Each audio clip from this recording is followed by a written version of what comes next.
जीने की राह। महात्मा के पास एक आदमी गया और पूछा, महाराज, दुनिया में किस तरह से रहना चाहिए, किस तरह से जीना चाहिए। महात्मा ने कहा, जरा सामने आ, पहले तेरा माथा देखूं कि तेरा जीवन बाकी भी है या नहीं। वह आदमी सामने आया और माथा दिखाया। महात्मा ने कहा, तेरी तो 7 दिनों में मौत है, अब तू कहे तो बताऊं। आदमी बोला, फिर रहने दो। वो भागता हुआ गया। सबसे पहले उसने उन लोगों से माफी मांगी जिनको उसने भला बुरा कहा था।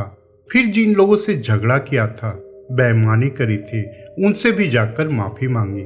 घर जाकर बच्चों को प्यार किया, पत्नी को पत्नी का हक दिया और पत्नी से बोला, मेरी जीवन यात्रा का अंत होने जा रहा है, मैं भगवान का सहारा ले रहा हूँ, हो सके तू भी भगवान का सहारा ले।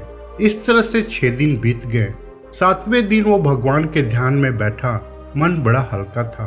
फिर उसे ध्यान आया कि एक बार महात्मा से चलकर पूछ ले कि कैसे जीना है अगले जन्म में, फिर वैसे ही जी लेंगे। वह महात्मा के पास गया और पूछा, महाराज, किस तरह से दुनिया में जीना चाहिए। महात्मा ने कहा कि पहले ये बता कि ये 7 दिन कैसे बीते, कितने झगड़े लड़ाई किए, किस किस से बेईमानी की। वो आदमी बोला, महाराज, कोई नई लड़ाई झगड़े नहीं किए, बल्कि जो पुराने थे उनसे भी जाकर माफी मांगाया हूँ और उन्होंने भी माफ कर दिया। महात्मा ने फिर पूछा, अच्छा, इन 7 दिनों में भगवान को याद किया कि नहीं। वो बोला, महाराज, भगवान ही याद रहा क्योंकि मौत सामने थी। महात्मा ने कहा, तो फिर जा, बाकी की जिंदगी भी ऐसे ही बीता।